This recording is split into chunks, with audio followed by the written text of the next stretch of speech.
Evening. I hope you've had a great day today. Welcome to BVJ's Bedtime Stories. I'm bigvoicejay, and this is the show where we get you ready for a good night's sleep with public domain short stories just for you. Links to all the stories can be found in the show notes at bedtimewithbvj.com. And if you'd like to support the show, there's a Buy Me a Coffee link in every post. Tonight we continue our story, The Wind in the Willows by Kenneth Grahame. Chapter 9. Like summer tempests came his tears. The rat put out a neat little brown paw, gripped Toad firmly by the scruff of the neck, and gave a great hoist and a pull, and the waterlogged Toad came up slowly but surely over the edge of the hole, till at last he stood safe and sound in the hall, streaked with mud and weed to be sure, and with the water streaming off him, but happy and high-spirited as of old, now that he found himself once more in the house of a friend, and dodgings and evasions were over, and he could lay aside a disguise that was unworthy of his position and wanted such a lot of living up to. "Oh, Ratty," he cried, "I've been through such times since I saw you last, you can't think. Such trials, such sufferings, and all so nobly borne. Then such escapes, such disguises, such subterfuges, and all so cleverly planned and carried out. Been in prison, got out of it, of course. Been thrown into a canal, swam ashore. Stole a horse, sold him for a large sum of money, humbugged everybody, made 'em all do exactly what I wanted. Oh, I am a smart toad, and no mistake. What do you think my last exploit was? Just hold on till I tell you." "Toad," said the water rat gravely and firmly, "you go off upstairs at once and take off that old cotton rag that looks as if it might formerly have belonged to some washerwoman, and clean yourself thoroughly, and put on some of my clothes, and try and come down looking like a gentleman if you can. For a more shabby, bedraggled, disreputable-looking object than you are, I never set eyes on in my whole life. Now stop swaggering and arguing and be off. I'll have something to say to you later." Toad was at first inclined to stop and do some talking back at him. He had had enough of being ordered about when he was in prison, and here was the thing being begun all over again, apparently, and by a rat, too. However, he caught sight of himself in the looking-glass over the hat-stand, with the rusty black bonnet perched rakishly over one eye, and he changed his mind and went very quickly and humbly upstairs to the rat's dressing-room. There he had a thorough wash and brush-up, changed his clothes, and stood for a long time before the glass, contemplating himself with pride and pleasure, and thinking what utter idiots all the people must have been to have ever mistaken him for one moment for a washerwoman. By the time he came down again, luncheon was on the table, and very glad Toad was to see it, for he had been through some trying experiences and had taken much hard exercise since the excellent breakfast provided for him by the gypsy. While they ate, Toad told the rat of his adventures, dwelling chiefly on his own cleverness and presence of mind in emergencies, and cunning in tight places, and rather making out that he had been having a gay and highly colored experience. But the more he talked and boasted, the more grave and silent the rat became. When at last Toad had talked himself to a standstill, there was silence for a while, and then the rat said, "Now, Toady, I don't want to give you pain, after all you've been through already, but seriously, don't you see what an awful thing you've made of yourself? On your own admission, you have been handcuffed, imprisoned, starved, chased, terrified out of your life, insulted, jeered at, and ignominiously flung into the water. By a woman, too. Where's the amusement in that? Where does the fun come in? And all because you must needs go and steal a motor car. You know that you've never had anything but trouble from motor cars from the moment you first set eyes on one. But if you'll be mixed up with them, as you generally are, 5 minutes after you've started, why steal them? Be a cripple if you think it's exciting. Be a bankrupt for a change. if you've set your mind on it, but why choose to be a convict? When are you going to be sensible and think of your friends and try to be a credit to them? Do you suppose it's any pleasure to me, for instance, to hear animals saying as I go about that I'm the chap that keeps company with jailbirds? Now it was a very comforting point. Now it was a very comforting point in Toad's character that he was a thoroughly good-hearted animal, and he never minded being jawed by those who were his real friends. And even when most set upon a thing, he was always able to see the other side of the question. So although, while the rat was talking so seriously, he kept saying to himself mutinously, "But it was fun, though. Awful fun," and making strange, suppressed noises inside him, and boop, boop, boop, boop, boop, and other sounds resembling stifled snorts or the opening of soda water bottles. Yet when the rat had quite finished, he heaved a deep sigh and said, very nicely and humbly, "Quite right, Ratty. How sound you always are. Yes, I have been conceited. I can quite see that. But now I'm going to be a good old toad and not do it anymore. As for motorcars, I've not been at all so keen about them since my last ducking in that river of yours. The fact is, while I was hanging on to the edge of your hole and getting my breath, I had a sudden idea, a really brilliant idea, connected with motorboats. There, don't take on so, old chap, and stamp and upset things. It was only an idea, and we won't talk any more about it now. We'll have our coffee and a smoke and a quiet chat, and then I'm going to stroll quietly down to Toad Hall and get into clothes of my own and set things going again on the old lines. I've had enough of adventures. I shall lead a quiet, steady, respectable life, pottering about my property and improving it, and doing a little landscape gardening at times. There will always be a bit of dinner for my friends when they come to see me, and I shall keep a pony chaise to jog about the country in, just as I used to in the good old days, before I got restless and wanted to do things." "Stroll quietly down to Toad Hall?" cried the rat, greatly excited. "What are you talking about? Do you mean to say you haven't heard?"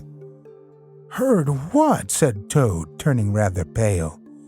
"Go on, Ratty, quick! Don't spare me! What haven't I heard?" "Do you mean to tell me," shouted the rat, thumping with his little fist upon the table, "that you've heard nothing about the stoats and the weasels?" "What, the wild wooders?" cried Toad, trembling in every limb. "No, not a word. What have they been doing?" And how they've been and taken Toad Hall?" continued the rat. Toad leaned his elbows on the table and his chin on his paws, and a large tear welled up in each of his eyes, overflowed, and splashed on the table. Plop, plop. "Go on, Ratty," he murmured presently. "Tell me all. The worst is over. I am an animal again. I can bear it." "When you got into that trouble of yours," said the rat. "I mean, when you disappeared from society for a time over that misunderstanding about a machine, you know." Toad merely nodded. "Well, it was a good deal talked about down here, naturally," continued the rat. "Not only along the riverside, but even in the wild wood. Animals took sides, as always happens. The riverbanker stuck up for you, and said you had been infamously treated, and there was no justice to be had in the land nowadays. But the wild wood animals said hard things, and served you right, and it was time this sort of thing was stopped. And they got very cocky, and went about saying you were done for this time. You would never come back again. Never, never." Toad nodded once more, keeping silence. "That's the sort of little beasts they are," the rat went on. "But Mole and Badger, they stuck out through thick and thin that you would come back again soon somehow. They didn't know exactly how, but somehow." Toad began to sit up in his chair again, and to smirk a little. They argued from history, continued the rat. They said that no criminal laws had ever been known to prevail against cheek and plausibility such as yours, combined with the power of a long purse. So they arranged to move their things into Toad Hall and sleep there and keep it aired and have it all ready for you when you turned up. They didn't guess what was going to happen, of course. Still, they had their suspicions of the wild wood animals. Now, I come to the most painful and tragic part of my story. One dark night, it was a very dark night, and blowing hard too, and raining, simply cats and dogs. A band of weasels, armed to the teeth, crept silently up the carriage drive to the front entrance. Simultaneously, a body of desperate ferrets, advancing through the kitchen garden, possessed themselves of the backyard and offices, while a company of skirmishing stoats who stuck at nothing occupied the conservatory and the billiard room and held the French windows opening onto the lawn. The mole and the badger were sitting by the fire in the smoking room, telling stories and suspecting nothing, for it wasn't a night for any animals to be out in, when those bloodthirsty villains broke down the doors and rushed in upon them from every side. They made the best fight they could, but what was the good? They were unarmed and taken by surprise, and what can two animals do against hundreds? They took and beat them severely with sticks, those two poor faithful creatures, and turned them out into the cold and the wet, with many insulting and uncalled for remarks. Here the unfeeling Toad broke into a snicker, and then pulled himself together and tried to look particularly solemn. And the Wild Wooders have been living in Toad Hall ever since, continued the rat, and going on simply anyhow. Lying in bed half the day, breakfast at all hours, and the place is such a mess, I'm told, it's not fit to be seen. Eating your grub and drinking your drink and making bad jokes about you and singing vulgar songs about prisons and magistrates and policemen. Horrid personal songs with no humor in them. And they're telling the tradespeople and everybody that they've come to stay for good. Oh, have they? Said Toad, getting up and seizing a stick. I'll jolly soon see about that. It's no good, Toad, called the rat after him. You'd better come back and sit down. You'll only get into trouble. But the Toad was off, and there was no holding him. He marched rapidly down the road, his stick over his shoulder, fuming and muttering to himself in his anger, till he got near his front gate, when suddenly there popped up from behind the palings a long yellow ferret with a gun. Who comes there? Said the ferret sharply. Stuff and nonsense, said Toad very angrily. What do you mean by talking like that to me? Come out of that at once, or I'll... The ferret never said a word, but he brought his gun up to his shoulder.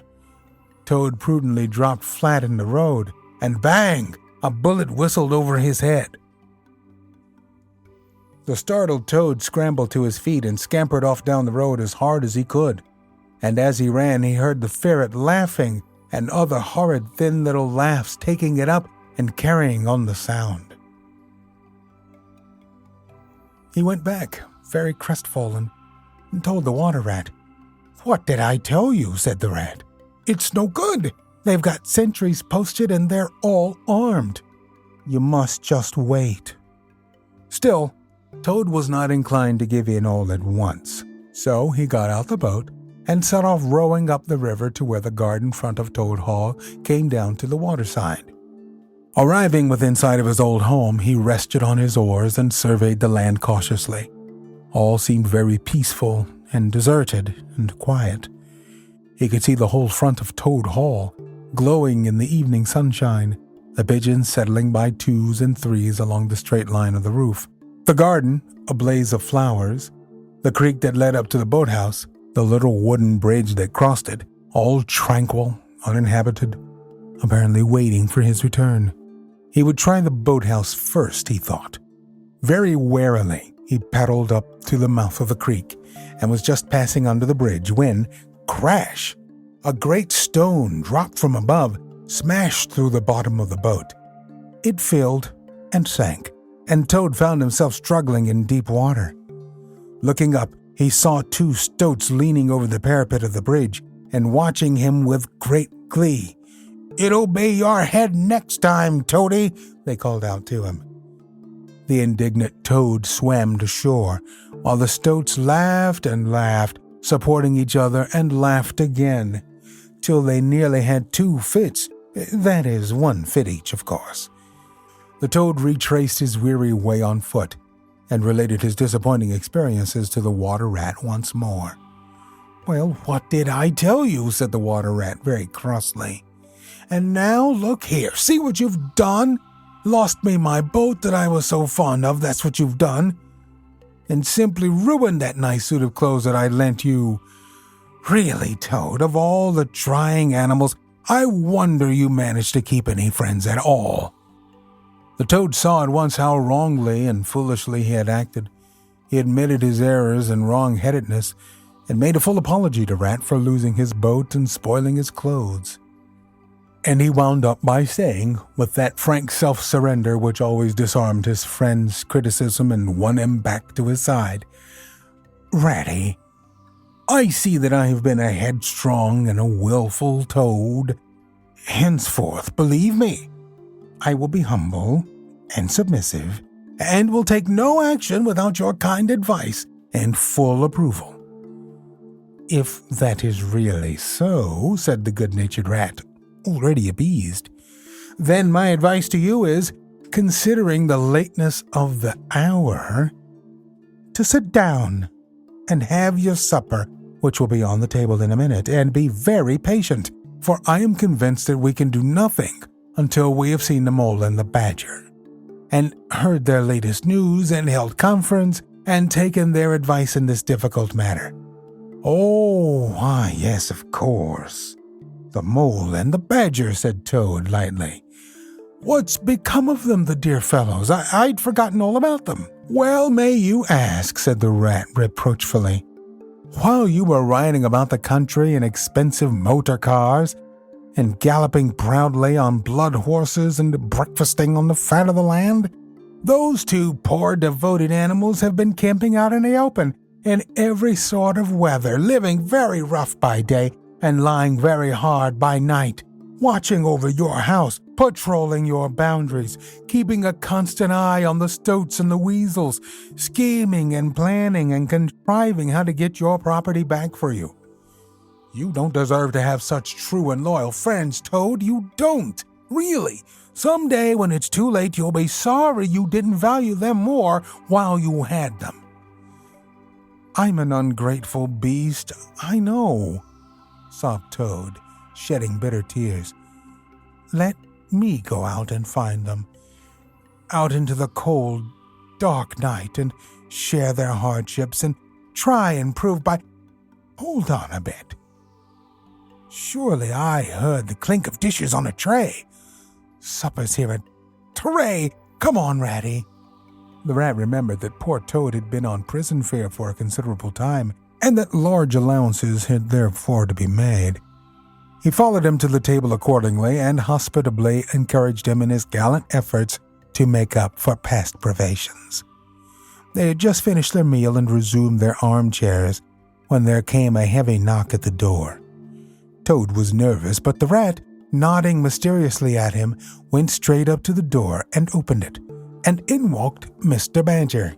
We'll continue our story on our next episode. We are always on the hunt for great stories like these to feature on the show. You can send your suggestions to bigvoicejay@gmail.com. We've got a YouTube channel full of stories from the show. Go to tiny.cc/BVJ Bedtime. If you found some value in our storytelling tonight, don't forget to show the love. There's a Buy Me a Coffee link on every post. Thank you so much for listening. Good night. Diamond Club hopes you have enjoyed this program.